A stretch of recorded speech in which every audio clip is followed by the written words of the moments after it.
Gyan Ganga, Sant Rampal Ji Maharaj. Continuation, page 366. Subject of scriptural debate. A scriptural debate complicated by the Gyan of Supreme God. How was a scriptural debate conducted? Two scholars used to debate amongst each other, and the audience also used to be present in large numbers to hear the scriptural debate. The decision of victory and defeat used to be in the hands of the audience, who themselves did not know what they are saying. Whosoever used to recite more Sanskrit continuously, the audience, by applauding, used to give evidence for him being victorious. In this way, the decisions of the victory and defeat of the learned lied in the hands of the illiterates. Evidence. Excerpt from book Sri Mad Dayanand Prakash. Writer Sri Satyanand Ji Maharaj. Publisher Savdeshik Arya Pratinidhi Shab 3-5 Maharasi Dayanand Bhavan Ramleela Maidan New Delhi 2 Ganga Kand 8th Sarg page 89. For 3 days every evening the scriptural debate of Krishnanandji and Swamiji continued. One day during the scriptural debate someone proposed Sakarvad, the theory of God having form. To Krishna Anandji had started a debate on this. It was Swamiji's favourite subject. He, while reciting non-stop Sanskrit, strung through the evidence from the Vedas and Upanishads on the principle of Nirakar, God being formless, and compelled Krishnanand Ji to accept the meaning. Krishnanand was unable to give any evidence, only started reading aloud the slok of Gita, Yada Yada Hi Dharmasya Glano Bhavati Bharat, facing the people. Swamiji roaringly said, "You're speaking to me, therefore look at me." But his thoughts had become scattered. He had lost his dash. Froth came in his mouth. His voice faltered. Face turned pale. To somehow save his honour, he, restoring to the logic, said to Swamiji, "All right, tell the characteristic of characteristic." Swamiji replied that like a reason has no reason, similarly a characteristic does not have a characteristic. The people with their laughs made Krishna Anand's defeat obvious, and he went away from there in embarrassment. It's clear in the above-mentioned piece of writing that illiterates used to make the decision of the victory or defeat of the learned men, and Swami Dayanandji recited Sanskrit continuously, and the audience laughed and declared Maharasi Dayanandji the winner, and accepted God to be formless.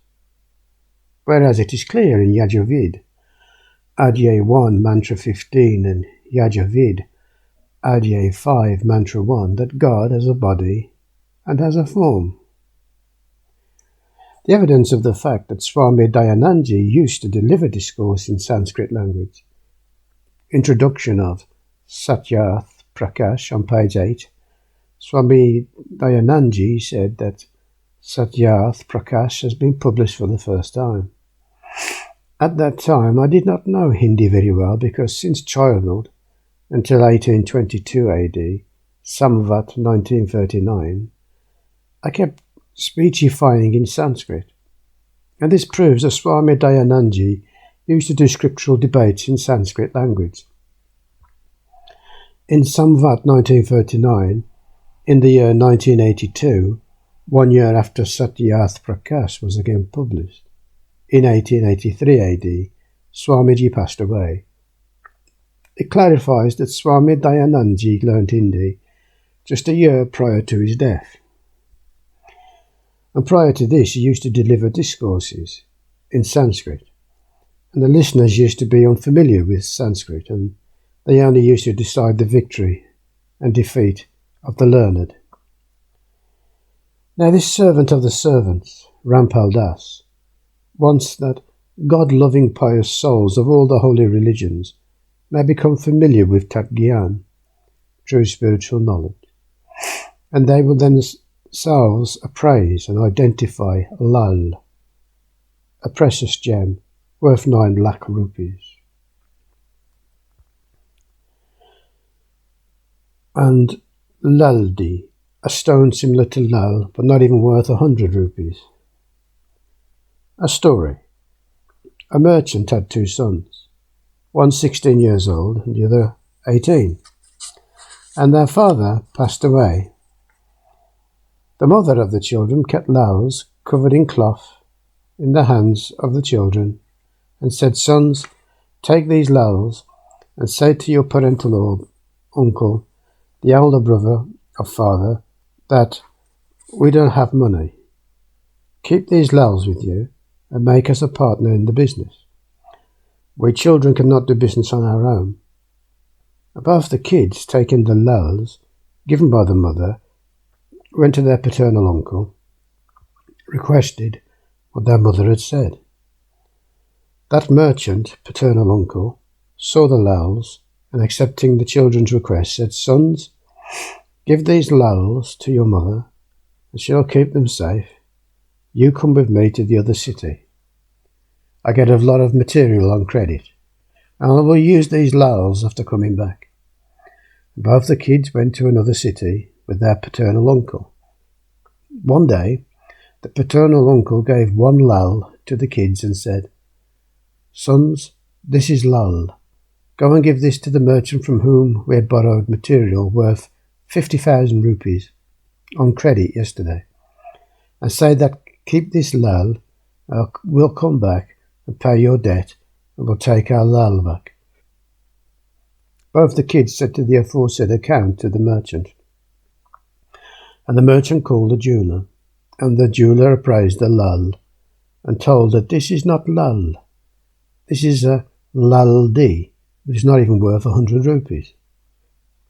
The value of lal is 9 lakh rupees. The merchant, while railing, threw that laldi in the street. The kids took that laldi and came to their paternal uncle. With tears filled in their eyes, narrated the whole account, that one person told that this is not lal, this is laldi. The paternal uncle said, "Son, he was a jeweller. He was right. It is actually a laldi. It's not even worth 100 rupees. Sons, I have made an error. This is lal. I gave you laldi by mistake. Now go and say to the merchant, our paternal uncle is not fraud. He gave laldi instead of lal by mistake." And both the brothers again went to the merchant and said, "Our paternal uncle is not a fraud. Sefji, he had given laldi instead of lal by mistake. Take this lal." The jeweller, that actually this is lal. That was laldi. After taking the material, they returned to their city. Then the paternal uncle said, "Sons, bring the lals from your mother. Credit is excessive." Both the kids took lal from their mother, and taking it out of the cloth, saw that they were laldis. There were not even a single lal. The paternal uncle had made them familiar with lal and laldi. And both the sons said to their mother, "Mother, this is laldi. This is not lal." Both the kids came back to the paternal uncle and said, "Our mother is very innocent. She does not have knowledge about lal and laldi. They are not lals, they are laldis." The merchant said, "Sons, even that day when you had brought them to me, they were laldis only. If I had called them Laldees, then your mother would have said that my husband is no more. Therefore now he's even telling my lals as Laldees. Sons today have made you capable of appraising lal and laldi.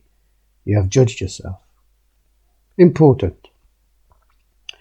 Likewise today, this Das wants to convey Tat Gyan to each and every person. And seeing the evidence of scriptures, you yourself, becoming capable of appraising, can identify a sant who is not a saint.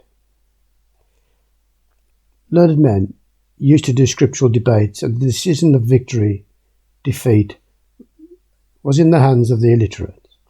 This Das wants the first of all that God-loving pious souls should understand scriptures, and then they will themselves realize what these saints and Maharaj Ji are teaching. Scriptural debate between Maharaj Sarvanand and Supreme God Kabir. There was a Maharaj named Sarvanand. His revered mother, Srimati Sharada Devi, was suffering from the results of sinful deeds. She did all the pujas, incantations, for removal of suffering for years. For the removal of physical pain, she also took medicines from doctors, but did not get any relief. She also took Updesh from Maharajas of that time. But all the Maharajas said, "Daughter, Sharda, this punishment of your sinful deeds is of deeds performed in previous birth. This cannot be forgiven. This has to be borne." God Sri Ram had killed Bali. The punishment of that sinful deed was borne by the soul of Sri Ram, Vishnu, as Sri Krishna. The soul of Sri Bali became a hunter who killed Sri Krishna Ji by shooting a poisonous arrow in his feet. In this way, after listening to the views of Guruji, Mahants and Saint Rishis, formed in the previous birth, Bhaktamati Sharda was bearing the suffering of sinful deeds performed in the previous birth by carrying and crying and with a sad mind. One day, on the request of a close relative, she obtained initiation from Supreme God Kabir, who had himself appeared in bodily form, Swayambhu, in Kashi city, and that very day became free from suffering, because it is written in Holy Yajavid, Ajay 5, Mantra 32, that Kabir Angari, enemy of sins, Asi is.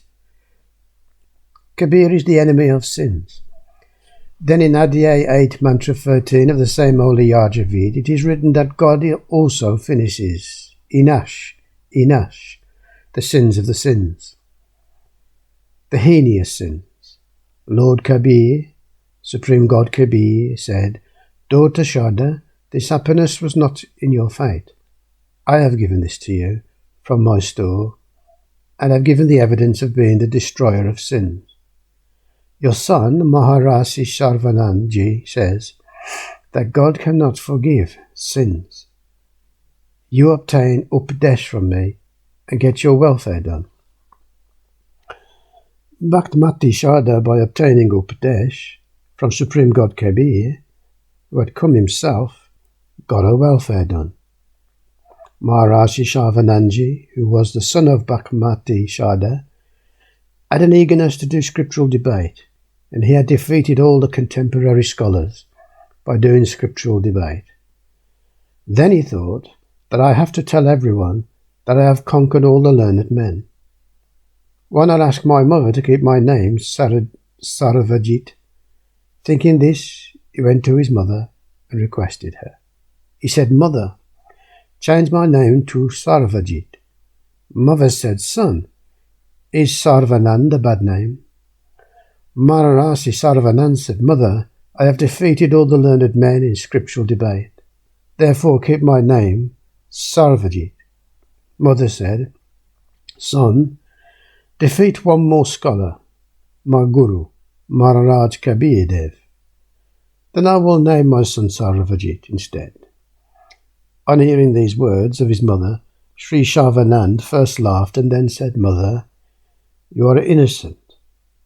That Danak weaver Kabir is illiterate. What is there to defeat him? I'll just go and come." Maharaj Sarvanand, loading all the scriptures on an ox, went in front of Kabir Dev. But first he met Supreme God Kabir's adopted daughter, Kamali, at the well. Then she came to the door and said, "Come, Maharaj Ji, this is the home of Parampita, Supreme Father Kabir." Sri Sarvanandji made Kamali fill his pot so much that if one tries to put even a little more water in it, it would overflow, and said, "Daughter, take this pot very carefully, give it to Kabir, and whatever answer he gives, tell me." In the pot brought by daughter Kamali, Supreme God Kabir immersed a large needle used for sewing. Some water came out of the pot and spilled on the ground, and said, "Daughter, return the pot to Sri Sarvanandji." Sarvanandji asked the girl Kamali, who brought the pot back, "What answer did Kabir give?" Kamali narrated the account of putting the needle by God. And Maharaj Sarvanandji asked the most venerable Supreme God Kabir, "What answer have you given to my question?" Kabir Ji asked, "What was your question?" Sri Sarvanand Maharaj Ji said, "I have defeated all the scholars in scriptural debate. I had requested my mother to keep my name Sarvajit. My mother has said that she will change my name after I defeat you. The aim of sending a brimful pot to you is that I am filled to capacity with knowledge, like this pot is with water. No more water will enter this pot. It will only pour out. Doing a discussion with me on knowledge will not reap any benefit. Your knowledge will not enter into me. Any discussion will be futile. Therefore write your defeat. This only is in your benefit." Venerable Supreme God Kabir said, "This meaning of putting an iron needle into your brimful pot is that my knowledge, Tat Gyan, is heavy. True. That just as the needle has settled on the bottom of the pot after displacing the water out of the pot, so my Tat Gyan will enter into your heart by rooting false knowledge, lokvid, out." Maharaj Sarvanandji said, "Ask question." On seeing a well-renowned scholar in Danak, weavers' colony, the nearby innocent illiterate weavers gathered to listen to the scriptural debate, and Venerable Kabir Dev questioned. Maharashi Sarvanandji's answer: Sri Brahma Ji is Rajagun, and Sri Vishnu Ji is equipped with Satagun, and Sri Shiv Ji is equipped with Tamagun. These three are Ajar Amar, i.e. immortal, Sarveshwar, God of all gods, Maheshwar, the greatest God, Mrit Yunjay, one who has won over death, and they do not have any mother or father. You are unknowledgeable, and you do not have knowledge about the scriptures. You have raised an absurd question, and all the listeners present there applauded and supported Maharashi Sarvanandji. Venerable God Kabir Ji said, Maharashi Ji, read and narrate the translation of the third skand of Srimad Devi Bhagavat Puran and the 6th and 7th Ruja, Sanita Adhyay of Sri Shiv Puran by making God a witness and keeping your hand on Gita Ji. Maharashi Sarvanandji took an oath by keeping hand on Gita Ji that I will narrate it correctly. On Lord Kabir Ji's advice, he read the holy Purans carefully. It is written in Sri Shiv Puran, published from Gita Press, Gorakhpur. Whole translator is Sri Hanuman Prasad Podar, from page number 100 to 103. That by the union, husband and wife act of Sada Shiv, Kal for Brahm, Prakriti Durga, Satagun Sri Vishnuji, Rajagun Sri Brahmaji, Tamagun Sri Shivji were born. This very Prakriti Durga, who is called Astangi, is called Tridevjani, the mother of the three gods, Brahma, Vishnu, Shivji.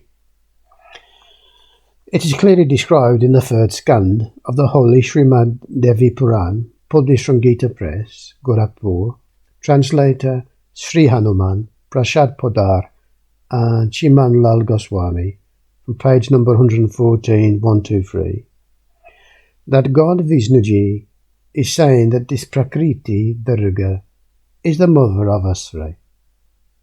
I had seen her at that time when I was a small child, singing praise of Mother Durga. Sri Vishnuji said, O Mother, I, Vishnu, Brahma, Shiv, are perishable.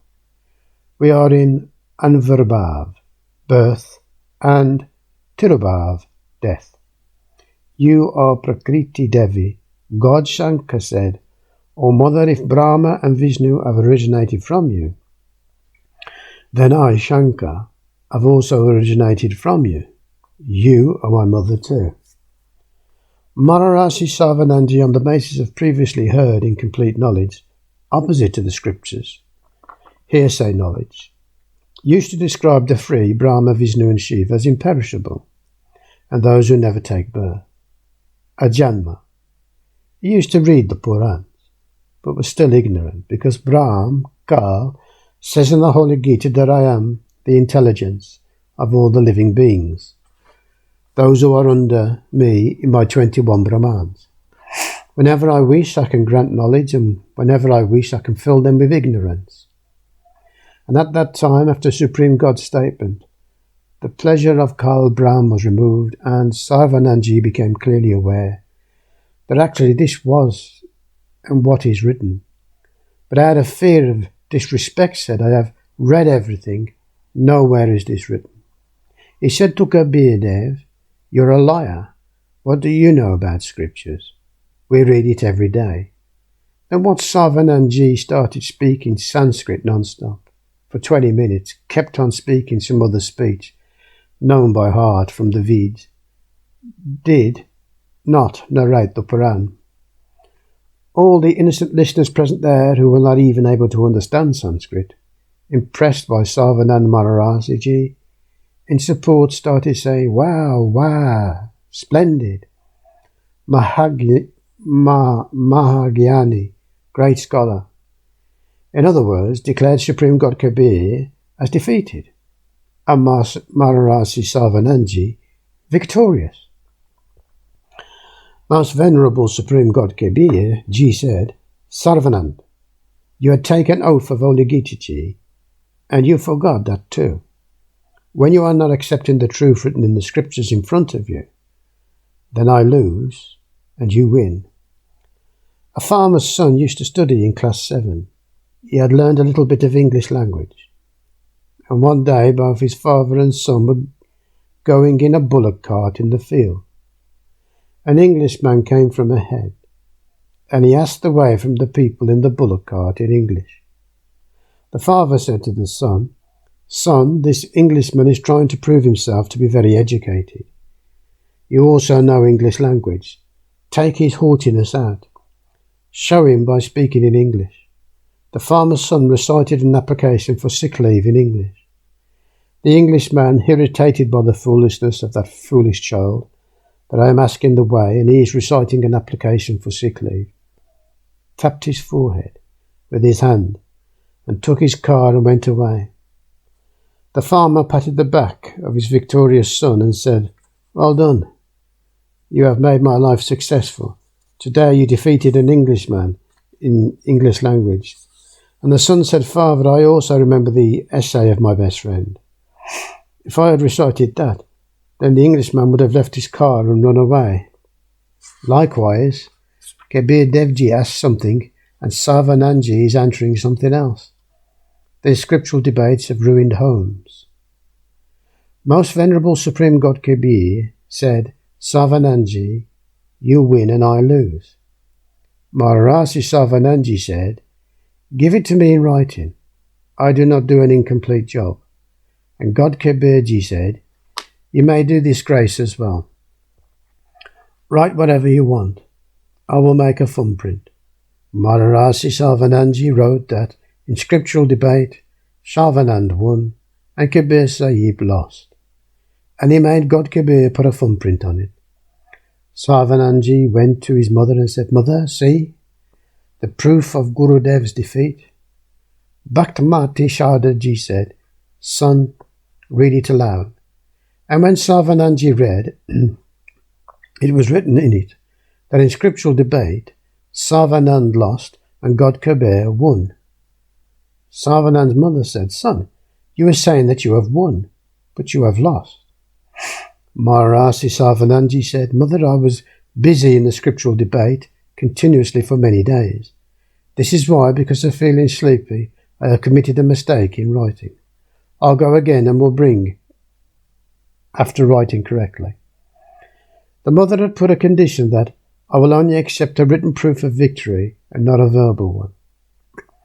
Maharaj Sarvanand went again for the second time and said, "Kabir Sahib, there has been an error in my writing.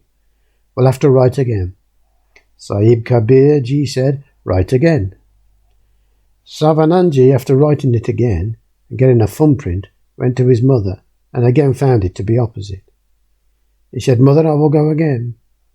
And he bought it again the third time and read it before entering into the house and found that it was written correctly. Sarvanandji did not take his eyes off the text and walking into his house started saying, "Mother, should I read?" On saying this, when he started reading, then in front of his eyes the words changed. Third time again this very proof got written that in scriptural debate, then mother said, "Son, why do you not speak? Read what is written." The mother knew that the ignorant child is going to strike against a mountain. The mother said to Sarvanand, "Son, God has come. Go and falling at his feet, ask for forgiveness, and by taking Updesh, make your life successful." Sarvanandji, falling at the feet of his mother, started crying and said, "Mother, this is God who has come himself. You please come with me. I'm embarrassed." Sarvanandji's mother took her son to God Kabir and got Sarvanandji also take initiation from Supreme God Kabir. Then that ignorant living being who was called Maharasi got salvation, only after coming in the feet of Purana Paramatma, complete God. Purana Brahm, God Kabir, said, "Sarvanand, you did not understand the scriptures, even on the basis of literacy, because without coming in my refuge, Brahm, Kal, does not allow anyone's intellect to develop completely. Now again read these holy Veds, holy Gita Ji and holy Purans. Now you have become a Brahman. And Brahman, Sohi Brahm Pachani. Only he is learned who recognizes God and then gets his welfare done." Important. 550 years ago, Supreme God Kabir Ji also gave this knowledge of holy Veds, holy Gita Ji, holy Purans, in his ordinary speech, which the Maharasis from that time till now, describing it as a language with grammatical errors, did not even feel it important to read and said, "Kabir is ignorant. He is illiterate. What does he know about the hidden secrets written in Sanskrit language? In the scriptures, we are learned. What we say is written in all the scriptures. And Sri Brahma Ji, Sri Vishnu Ji and Sri Shiv Ji have no mother and father. They, Ajanama, never take birth. Ajar Amar, are immortal. Avinashi, eternal. Sarveshwar, God of all the gods. Maheshwar, greatest gods. Mrityunjay, have won over death. They are the creator of the entire nature and are endowed with the three gunas." They kept on giving these sorts of explanations until now. Today these very holy scriptures are with us, in which there is clear description about the mother and the father of the three gods, Sri Brahmaji Rajagun, Sri Vishnuji Satagun, and Sri Shivji Tamagun. At that time our ancestors were illiterate, and the educated class did not have complete knowledge of the scriptures. Nevertheless, they deliberately falsified the true knowledge given by the Supreme God Kabir that Kabir is telling a lie. It's not written in any scripture that Sri Brahma Ji, Sri Vishnu Ji and Sri Shiv Ji have any mother, father. Whereas holy Purans are a witness that Sri Brahma Ji and Sri Vishnu Ji and Sri Shiv Ji take birth and die. These are not immortal, and the mother of these three gods is Prakriti, Durga, and the father is Jot Niranjan, Kal, form, Brahm. Today the whole human society, brothers, sisters, children, adults, elderly, sons and daughters are educated. Today no one can mislead that whatever is written in the sacred speech of Supreme God Kabir Ji is not written in the scriptures. In the aforesaid sacred speech above, Supreme God Kabir Ji is saying to his personal disciple Sri Dharam Das Ji that Dharam Das Ji, this whole world is perplexed because of lack of Tat Gyan. No one has the knowledge of the path to complete salvation and the knowledge of the entire creation of nature. Therefore let me tell you the story of the nature created by me. The wise men will understand quickly, but those who will not accept it even after seeing all the evidence, those ignorant beings are influenced by Kal's force. They are not worthy of doing bhakti, devotion. Now I will tell you how were the three gods, Brahmaji, Vishnuji and Shivji, born. Their mother is Astangi, Durga, and the father is Jot Niranjan, Brahm, Kal. At first Brahm originated from an egg. Then Durga was born, and after getting attracted to Durga's looks, Kal, Brahm, misbehaved with her, and Durga, Prakriti, then took refuge in his stomach. I went there, where Jot Niranjan, Kal, was present, and I took out the Bhavani, Durga, from Brahm's stomach, and sent them 16 sank kos, a measure of a distance, so 1 kos equals 3.5 kilometers, along with the 21 Brahmans. Jot Niranjan did intercourse with Prakriti Devi Durga. From their union, the three Gunas, Sri Brahmaji, Sri Vishnuji, Sri Shivji, were born, and all the living beings are held in Kal's trap because of worshipping the three Gunas only: Rajagun, Brahmaji, Sattvagun, Vishnuji, Tamagun, Shivji. Until one gets the real mantra, how would one attain complete salvation? And we'll finish there. The chapter Subject of Scriptural Debate on page 378.